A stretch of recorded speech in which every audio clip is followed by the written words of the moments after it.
Okay, hello my people. Today I'm going to be practicing some stuff on the Google Docs. Man, that freaking rhymed. You know about my styles. We are going to master the English language so good. So, yeah, I put this program to a little bigger font so you see a little more clearly what I'm going to write over here. And we're just gonna practice, just practice the language. Get better at it. You're gonna see the results in my vlogs and other English content. Yeah, but I will upload this anyway, like it or not. Thanks for watching.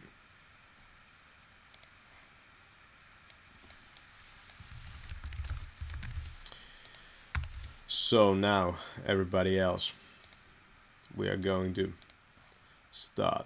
continue on. Today, I went to the forest and I didn't fall. In the forest, I saw a bunny, a bear, and a rainbow. And all of these were stacked on top of each other. I forgot the timer. So here's the timer. Ajastin, it means timer. I'm a Finnish dude, by the way. Can you imagine that? Today I went to the forest, and in the forest I saw a bunny, a bear, and a rainbow, and all of these were stacked on top of each other. It was so beautiful. It was so beautiful out there. The sun was shining, and beautiful maidens were coming on white horses to my direction from the clouds, It was my life coming to a pinnacle of perfection. I had been waiting for this moment for such a long time. Now I finally got to marry this beautiful girl.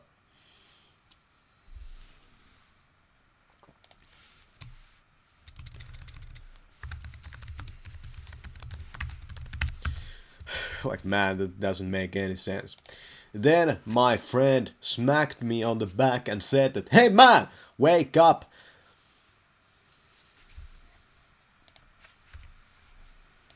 From your fantasy dreamland.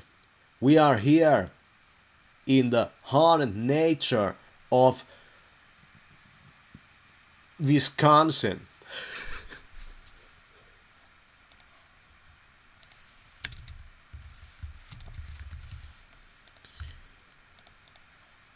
We have to freaking survive. You can't be just imagining things like that. The imaginary friend said. It's pretty freaking funny when your imaginary friends start to lecture you about not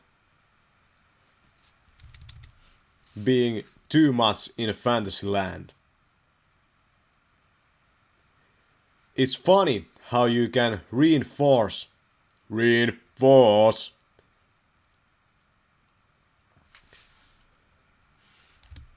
idea or the feeling of reality by questioning it through unreality.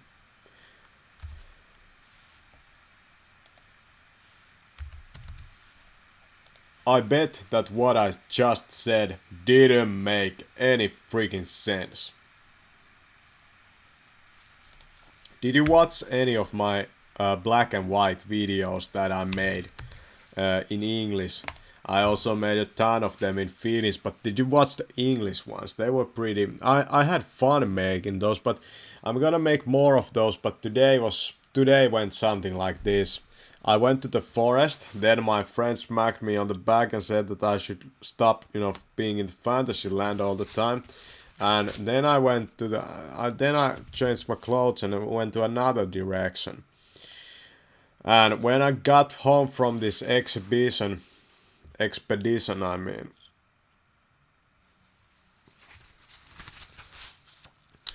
I again went out, but into another direction. There I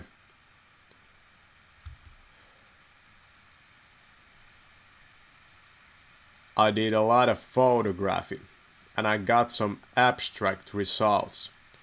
I photographed overexposed settings, these graffiti paintings or graffiti art.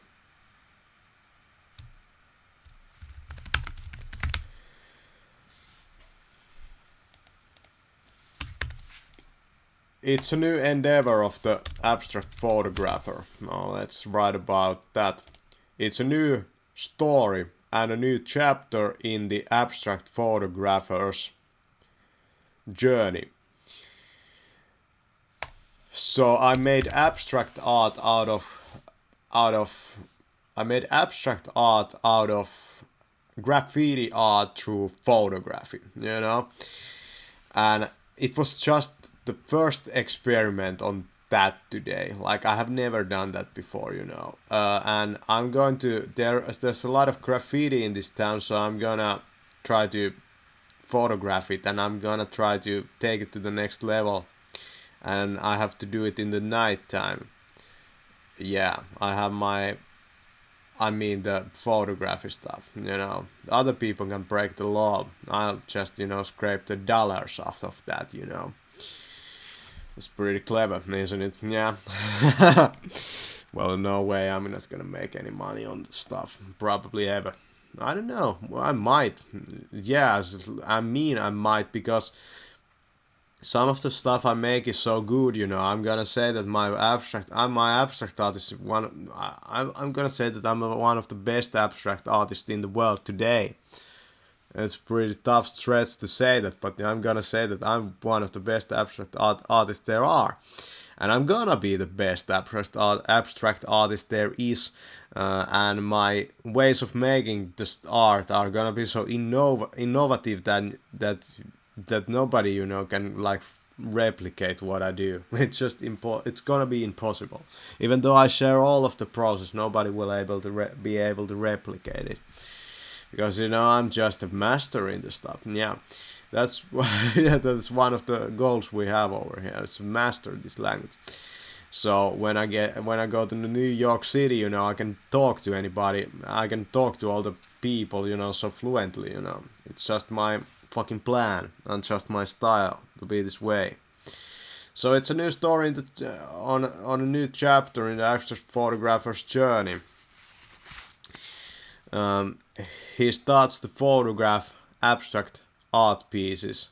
No, well, yeah, you could also do that, but yeah, he starts to photograph graffiti art in the streets of planet Asia. I was writing about this guy just last fall. I have to tell you the story that I was just writing about this abstract photographer guy last fall. It was kind of a fictional type of story about a man that was doing almost exacting as I was, but I was imagining the possibilities of where it could take him, of doing that kind of art. So I've been trying to get more people to know this, to see this stuff. I printed out this black and white with my printer, this black and white, things where my art portfolio address is like it says something like Truth Detectives digital art exhibition, and then there's the the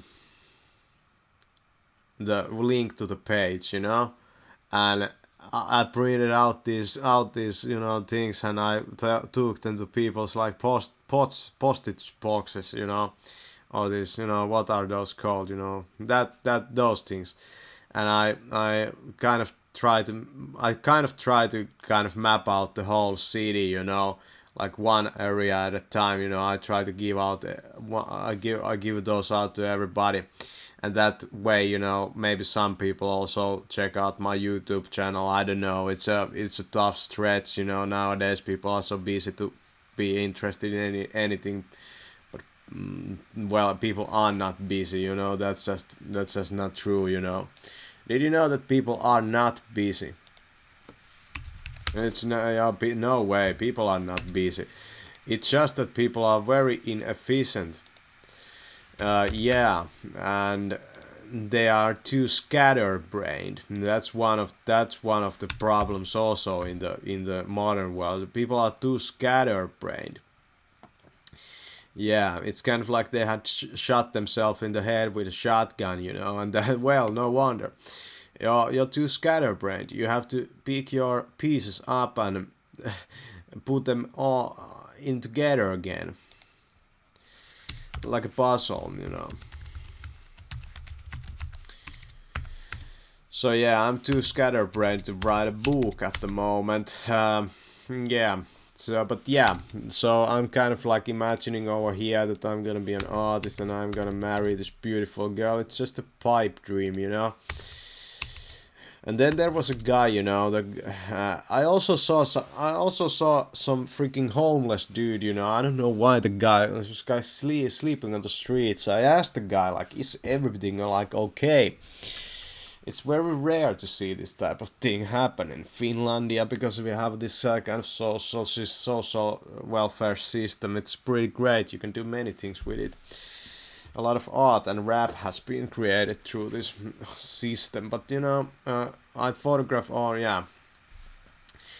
So that's what I did, and I feel that there might be something here to discover and mull over. Some of these graffiti artists are very talented, and I might be able to do something out of their art. So they usually make art in places that have light on them, but I feel that, you know, I feel that graffiti artists should try places where there is no lights, you know, because you could use your own lights and kind of use that kind of take the art in a different kind of direction through that. There's a lot of places that, yeah, that, you know, have very fast, you know, that have this graffiti that have been made very fast, but I feel that through this process I might find some new like ideas that what makes really a good graffiti, or like like how it could play out. I feel that they are gonna be pretty minimalistic type of art pieces. They are not gonna be anything complex like the things I have done with the fashion stuff. They're gonna be more like those things made by Bart Newman, and those, do you know those abstract artists, Bart Newman? For example, it's called color field painting. Do you know about that? Have you ever heard about color field painting? It was a painting style in the 1960s, I think, maybe in the 1970s. It dealt with huge paintings, huge blocks of color. Mark Rothko, Bart Newman, these type of painters did the style.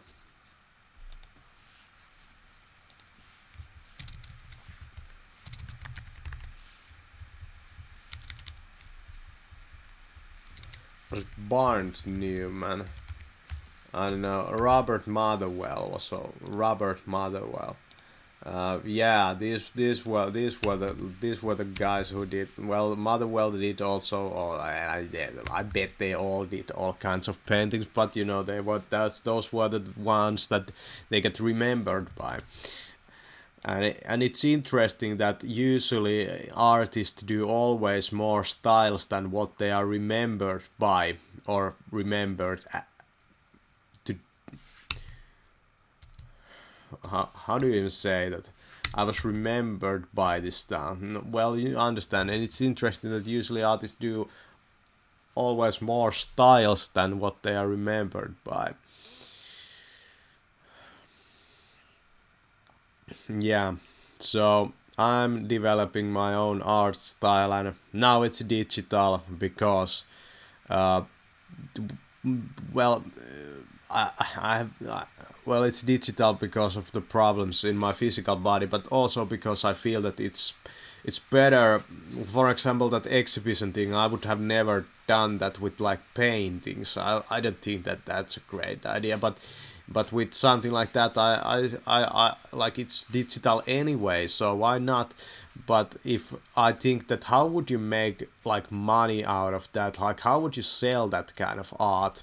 It's probably very impossibly hard, because well you could sell downloads, but who cares, you could sell downloads, but I'm kind of like that's not a good idea. Like how much do you charge for a download of like a digital art piece, something like $1? Yeah, you would have to be hugely fucking famous to kind of get that.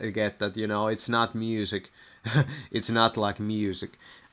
It could be made into that kind of, you follow maybe that same principle, but yeah, I don't think that's a great idea. So how do you make? Well, you could make prints, but you would have to have some kind of print company maybe do them for you, and you would have to ship them. Well, that's now good, that's just physical art at that point.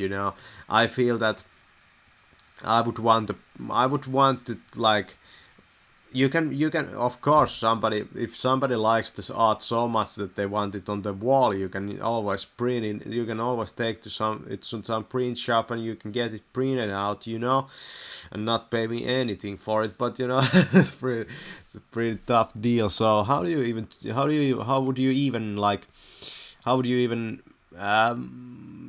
do that? So I made the art to actually be more of a commercial for my YouTube channel. I'm thinking about actually doing art as more of a commercial for something else. And I'm starting to think that maybe I could use this same idea for many other things and create this kind of web.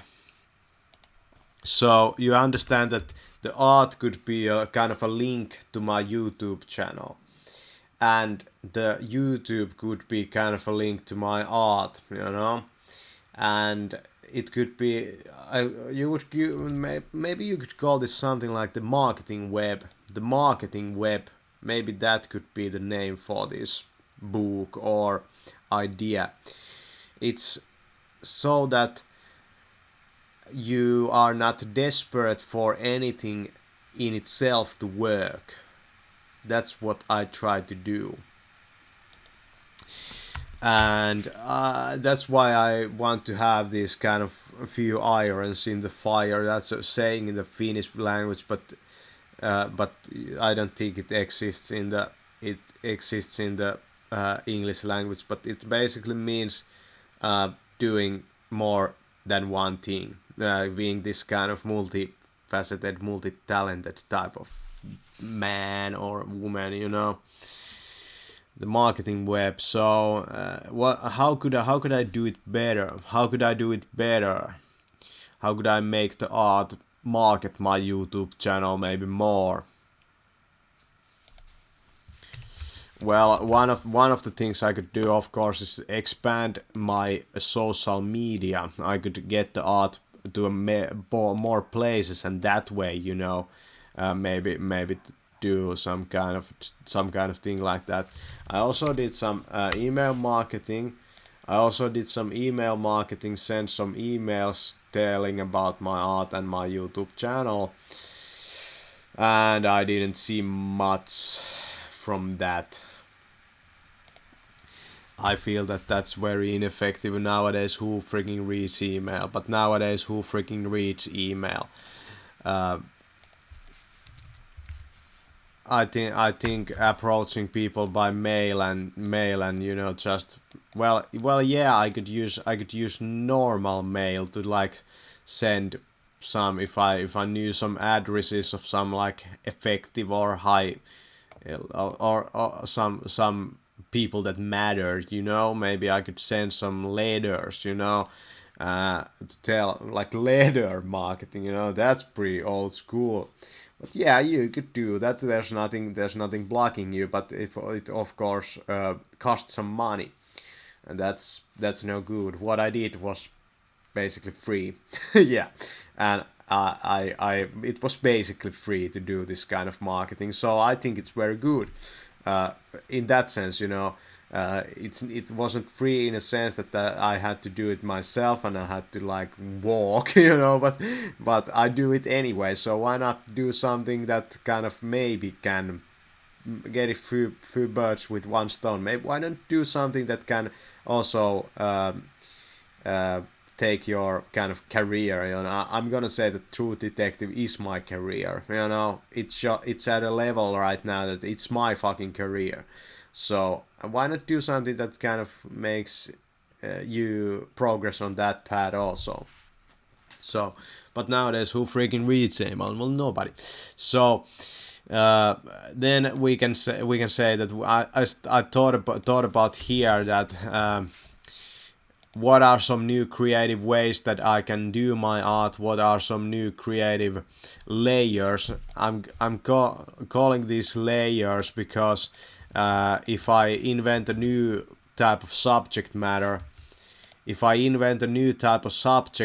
I can take the photos out of.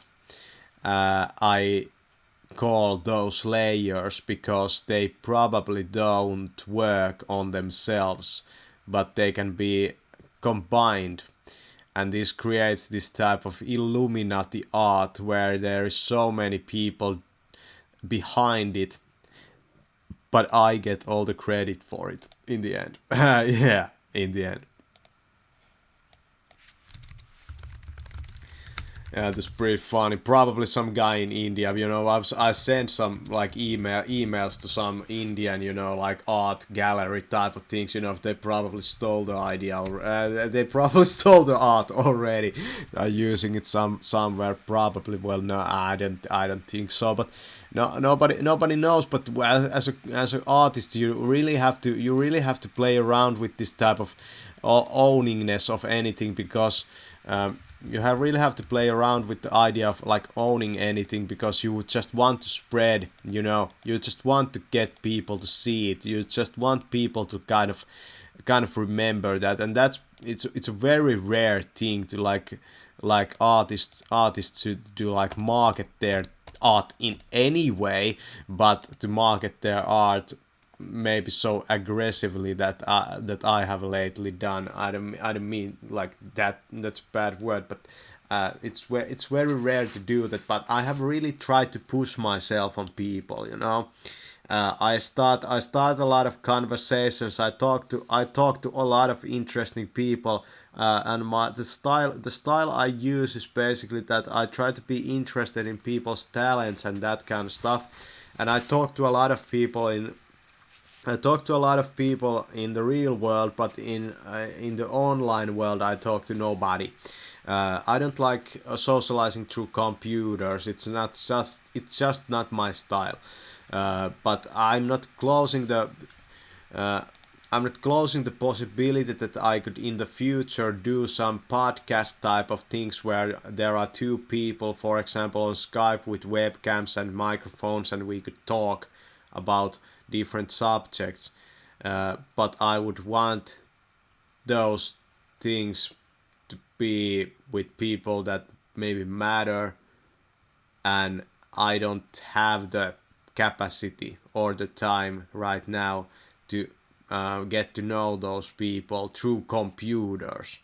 But if it could be done first through real world, then then well, whatever, it might create this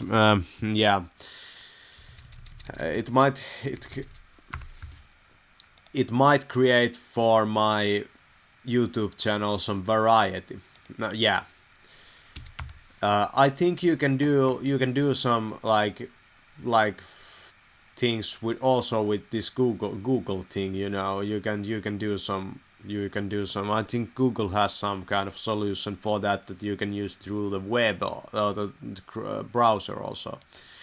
Yeah, and if you think about this is Google Docs, and you can use it on a Google browser. You need a Google browser. It doesn't work on Firefox. Yeah.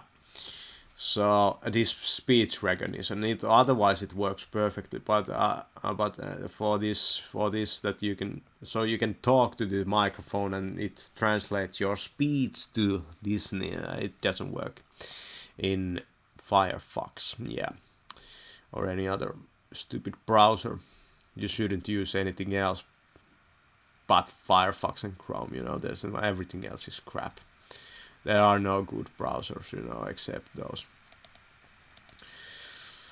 Yeah, or Chromium actually, you know, on Linux. So, do you know about Linux? I know about Linux. Do you know about Linux? Yeah. Selena. You know about Linux? It's the best operating system there is. I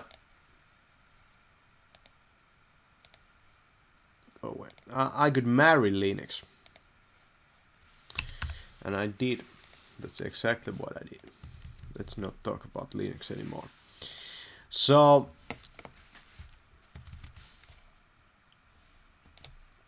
what part or what time of an artist career do their style usually crystallize? Well,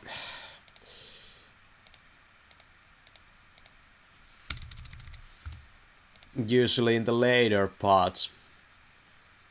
Most artists, when they really get their style right, are in the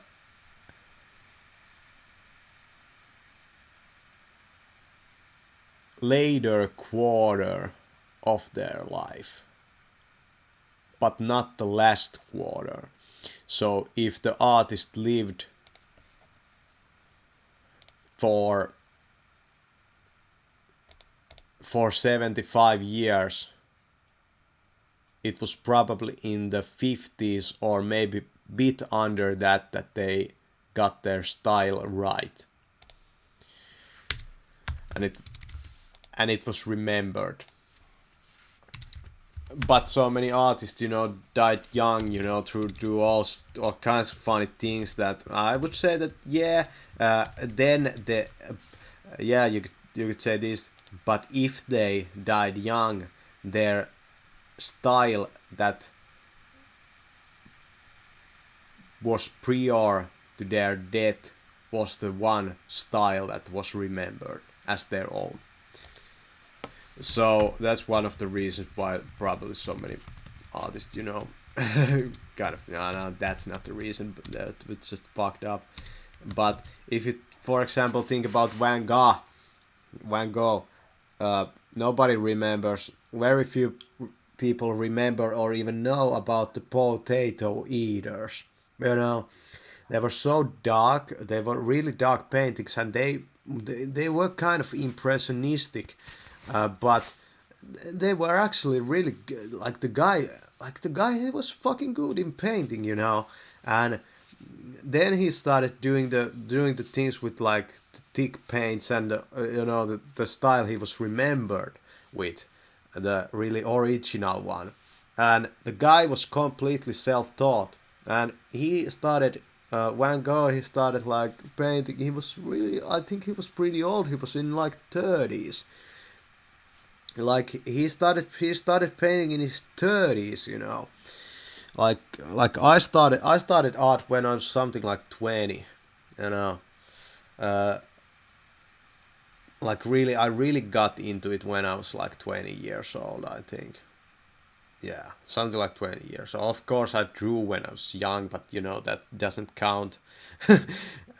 Well, of course, some things come out of it, but there was such a big of a gap in what I did, so I don't think that counts. So for example, when you think about Van Gogh, nobody remembers his first paintings, and his first style. Uh, it was so different than what he was remembered as, the guy who painted very expressively and with a lot of force and with a lot of intense color. And his first paintings were nothing but that. So artists usually go to the extremes.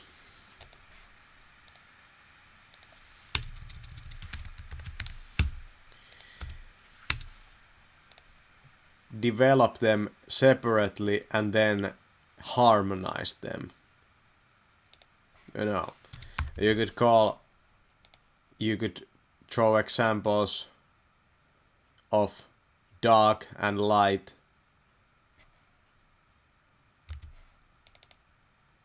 cool and warm,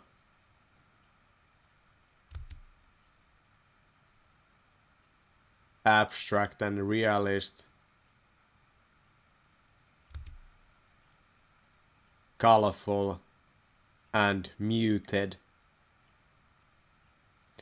That's kind of the opposite, or black and white. But you know, that's really what's like what's the opposite of intense color, like Van Gogh? It's muted color, like Rembrandt. You know, it's muted color. No. Yeah.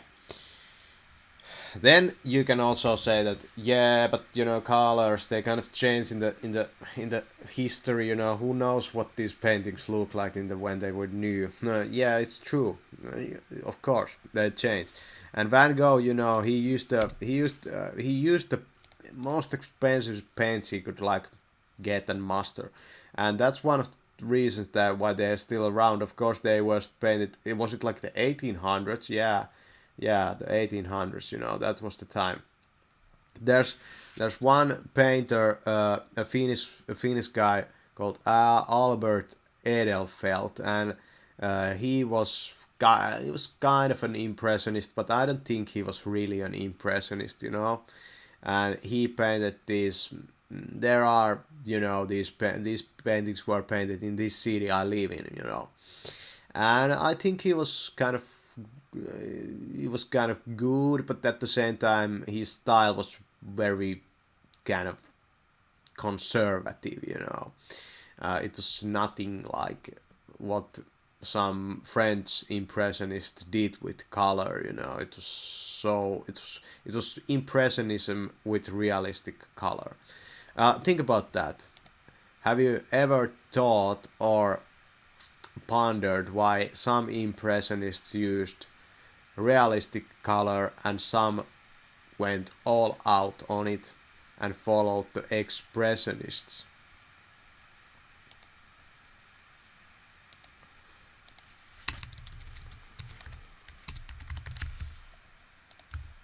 And which one of those were remembered in the pages of history?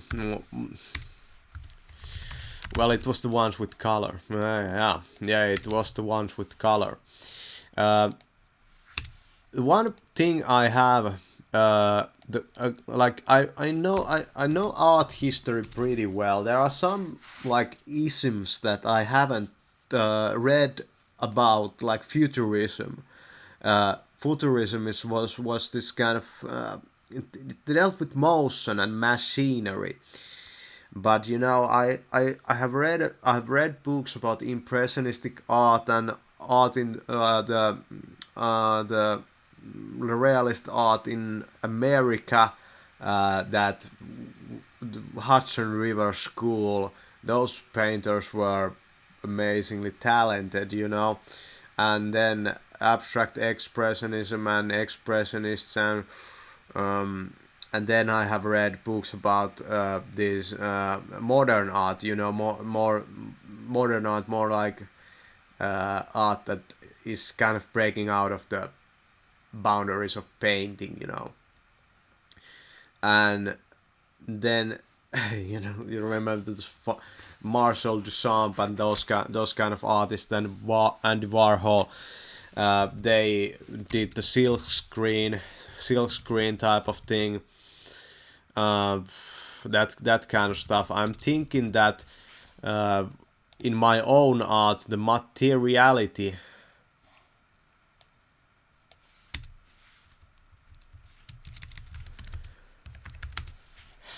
is being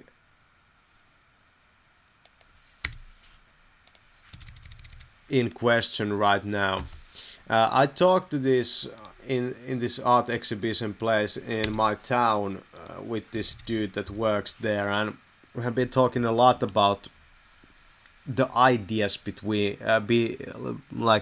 behind what I do with photography and art, and about all the exhibitions that have been exhibited there. And there's some pretty cutting edge, you know, ideas in my town actually, like thrown up, like there's some pretty cutting edge stuff, you know, happening. I mean, cutting edge ideas, not cutting edge executions, you know.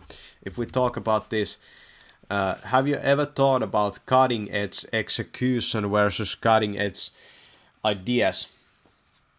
I'm not talking about killing anyone over here, no. Like that's just no. I was talking about, have you ever thought about cutting edge execution of ideas? I mean doing something actually. So I mean that they are kind of not ends in themselves, you know, kind of conceptual art. I really like conceptual art. I think it's really amazing and good. You know, I love conceptual art. It's very good, but I don't. I could do it myself. Some of the things I did with the black and white videos, they were more poetry, but at the same time they were maybe on the level of they kind of combined comedy and sculpture, and well, not sculpture, but comedy and this type of performance art into a YouTube video. Some of them, the best ones, and I felt that they were really interesting. But I'm thinking that how could I take that to the next level? That's always my question. How can we take this to the next level? So this is exactly what I mean. That I feel that I'm an artist that can kind of, if I can't take it to the next level, I can kind of not modify. What's the word? Like, what's the word when you further develop something? You refine it, or you, like for example with food, you know, you take something and you use it, but you kind of take something out of it, or you use it in a different way to gain something else, to gain some other end mean, you know, out of it. I don't know the word. No, you know, it's a hard, I don't know the word. It's a hard world, that kind of stuff. So these guys were working. These guys were working pre-internet. You have to remember that. And they were influenced by each other because they lived in the same city. Usually New York. There probably was abstract painters, from other states and other cities, but New York. But the New York school is kind of remembered because they kind of define American abstract art. Yeah, we remember that. But there's always more artists than those who are remembered. Now you can always fucking question why are some artists remembered? Well, I think nowadays just being an artist is not enough. And I feel that about the artist profession, that just being an artist is not enough.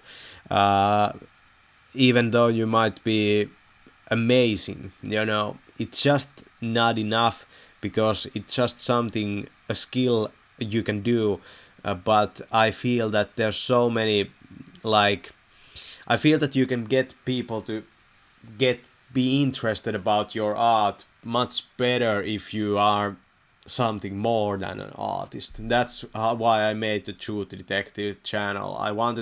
That's one of the reasons I made True Detective as it is. I wanted to be more than an artist while including being an artist. So that's the story behind this artist name, And it also came about because of all the physical difficulties I started having. I kind of got into this mentality that I have to do something very differently now. Yeah.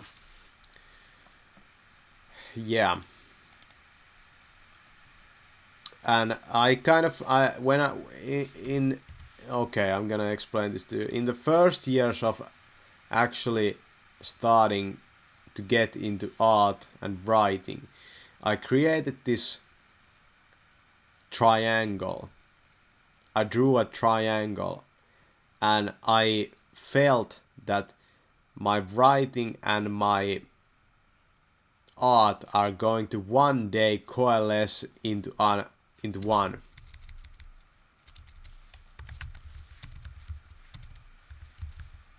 How do you...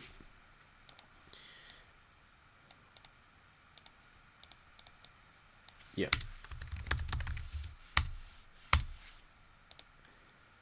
Yeah, that was my goal. That was my vision, And that time I didn't have a YouTube channel, but I started writing a lot and journaling.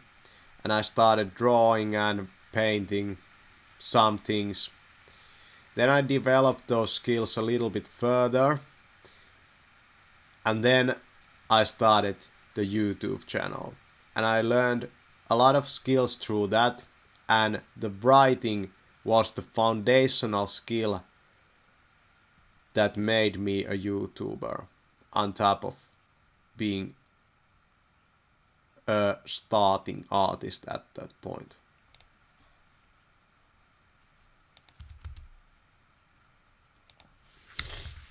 Do you get it? Yeah. That was my vision, That was my vision.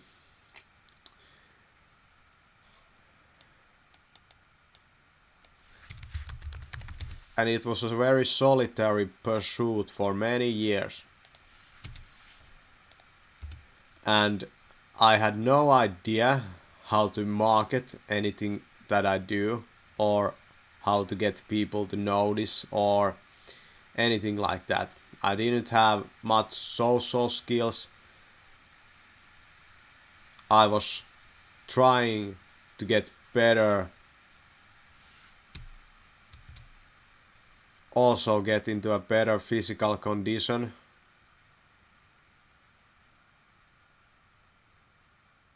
I was working on the physical side at the same time. And I read a lot of books in English about self-development and art and all kinds of things like that. Hundreds of books. I hear that a lot from people that have been doing that have paved their own way. I hear that a lot from people that have paved their own way.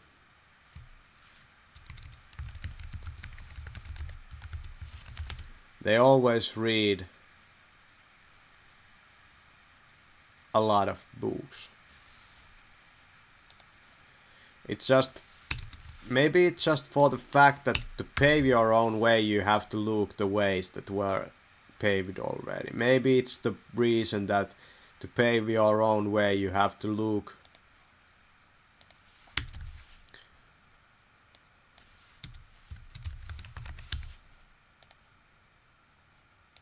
at the ways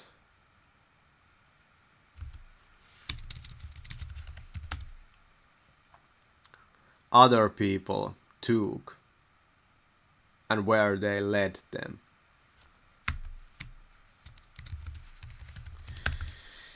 It was really like beneficial to read all about so many artists, you know, all the biographies I read, because I kind of understood the traps these artists like fell into, like all of them. Yeah. I don't know if it's actually possible to get into an art gallery if you do like digital art. If you do digital art, is there any kind of, you know, benefit in like being an art gallery if you would have to do some kind of, you know, printing process of the make it physical. But why would you make why would you make something that is like digital into a physical thing? And I'm thinking about new ways. I'm thinking about new ways art could be.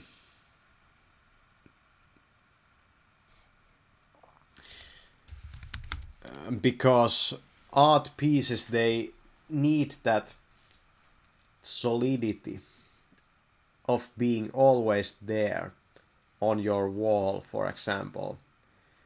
They only come about to be understood through a lot of time. So how can you accomplish this with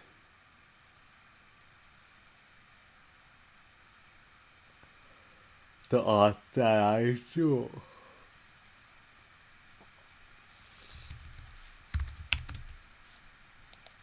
Yeah.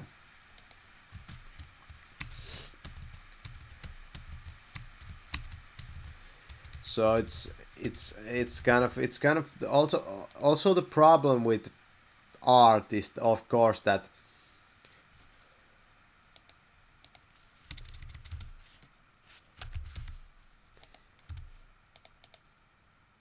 you have to get people to come to the art.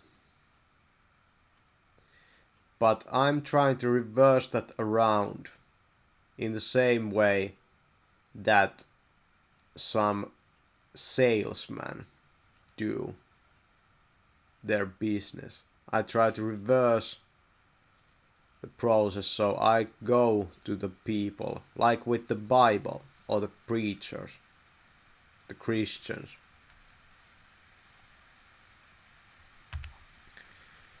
To get people to know it.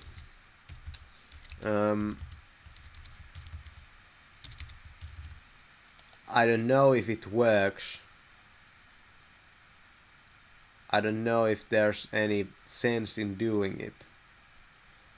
But the fact is probably that people won't find it otherwise. And they won't see it, you know. And they won't see it.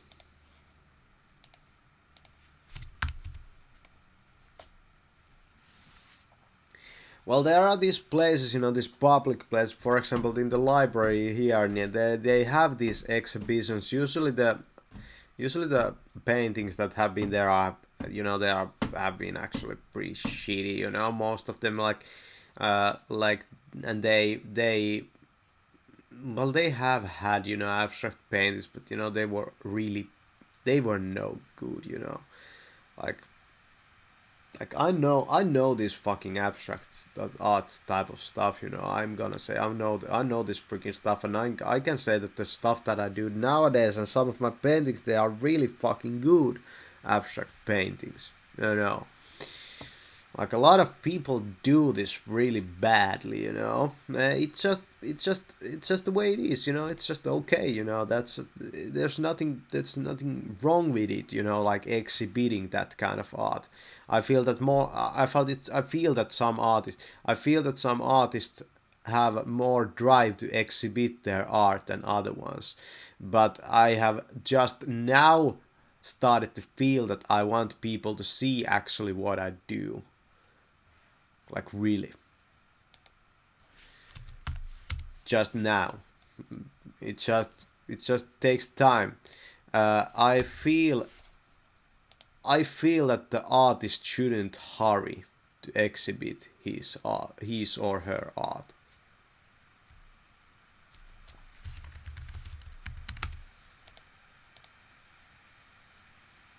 It should be at the level where the artist himself feels like this should be exhibited.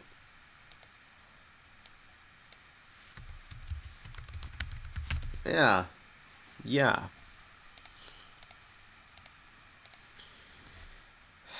It's also interesting how you start to realize the simplicity of the last art piece when you see the next one. And it keeps continuing on. You know? And I don't mean simplicity in just a way. I don't mean simplicity in just a way of comparing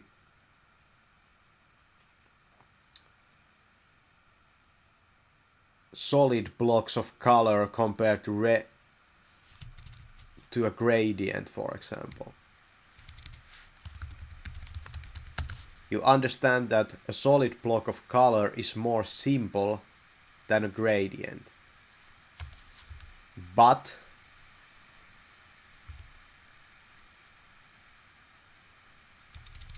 yeah, yeah, that's not what I mean. I mean that in some art pieces, they can be simplistic, but they are not unfinished or anything like that. You get it?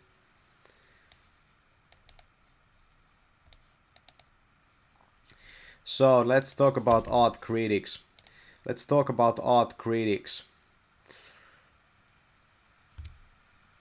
Usually, when those artists that got popular some way started gaining following,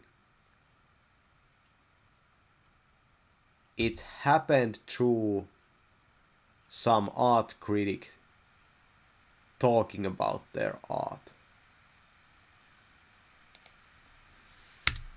Now there was this dude called Clement Greenberg, and you probably know the guy if you are into. I've read about abstract art in America.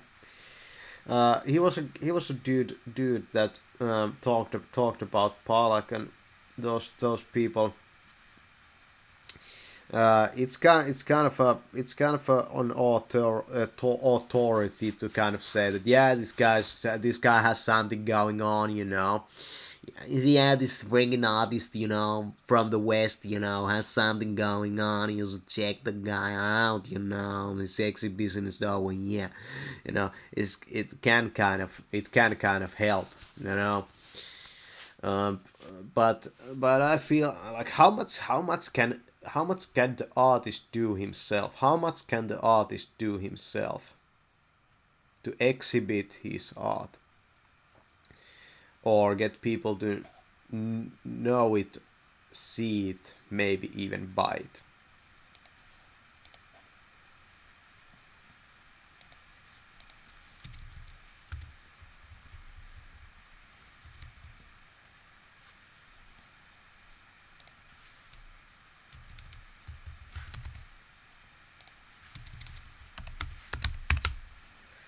I think what I'm doing right now is pretty clever, but it's not maybe powerful, you know. It can be quite clever, but it's not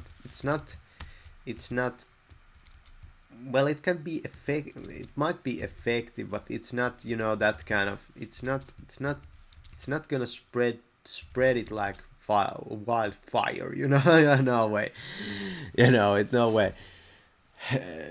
It should be that way, you know. It's just for the fact that I'm just one guy, you know, and the only possibility of like really spreading it is the internet. But you know, the internet is so hard to like it's so hard to utilize to get people to know anything, because there's so much fucking stuff on the internet, you know. You have so much competition. You have to be really strategic how you use it. So how could you use, I have looked, for example, on Twitter.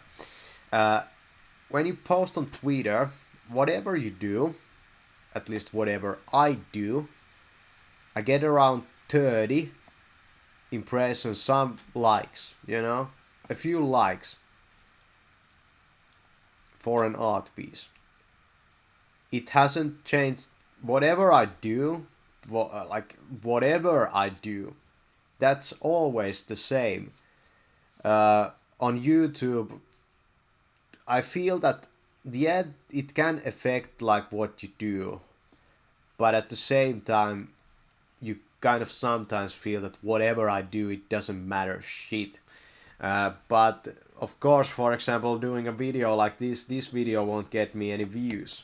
But then again, if I don't do this video, I might not be in the next video uh, on top of my game. This helps me to get on top of my game, so it's kind of a means to an end. As I talked over here, like what else could I do? What else could I do as a commercial for Truth Detective?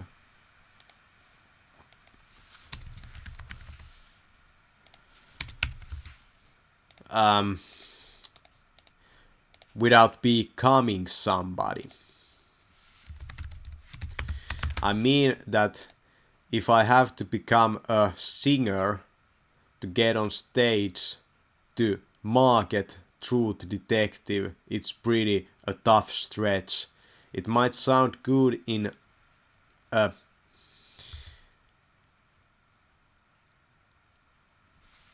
theory, but it's just such a long way.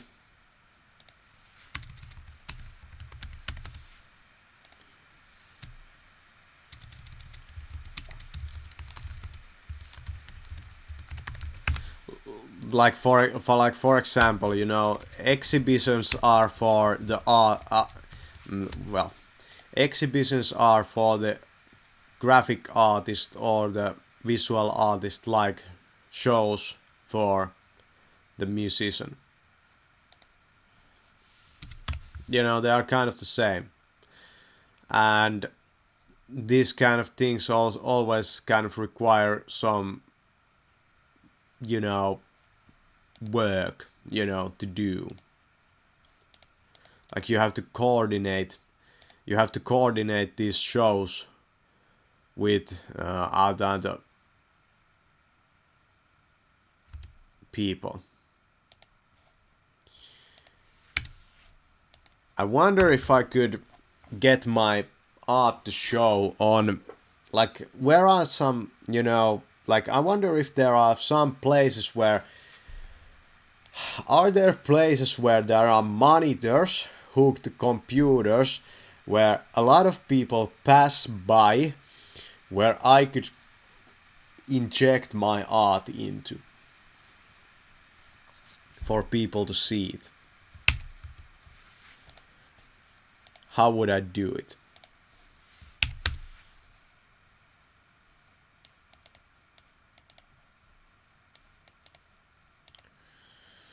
A new strategy, you know. Well, yeah. Could I hook a monitor to my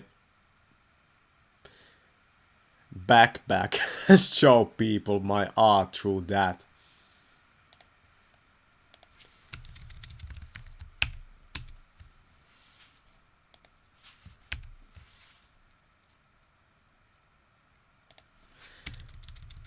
I have this Truth Detective card on my Fedora. It's kind. I bet I have gained like few subscribers through that also. Just people seeing the card on there.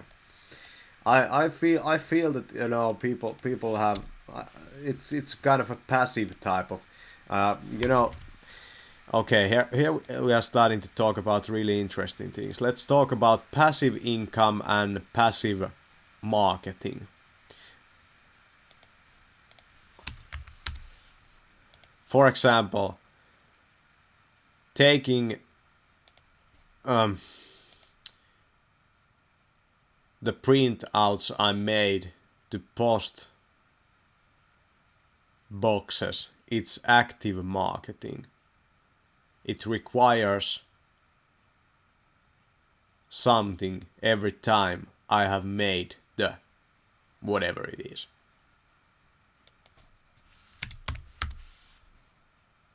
But the card on the hat, on the other hand, is a passive marketing thing. Every time I talk and start a conversation with somebody to tell about myself, it's an active marketing thing.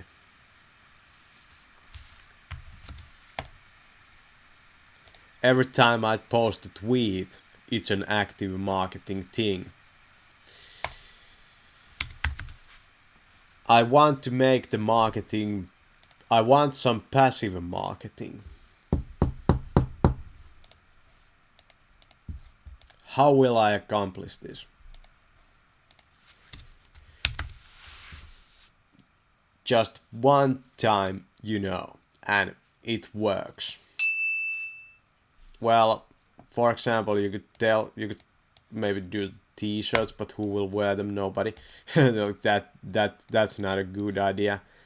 I feel that that's no good. Well, passive marketing could be someone telling somebody else about my channel. That has been actually happening quite a lot in my town, that people come to me and I have never seen them, and they say that they found my channel through some of their friends telling them. And I think that's pretty cool. And people do that, and you don't have to kind of push them to do that. They just do that. You know, that's how people are, and I think that's great. That's great. That's passive marketing, and I want more of that kind of marketing. So, thanks for watching. That's the hour 11 of Project English Mastery.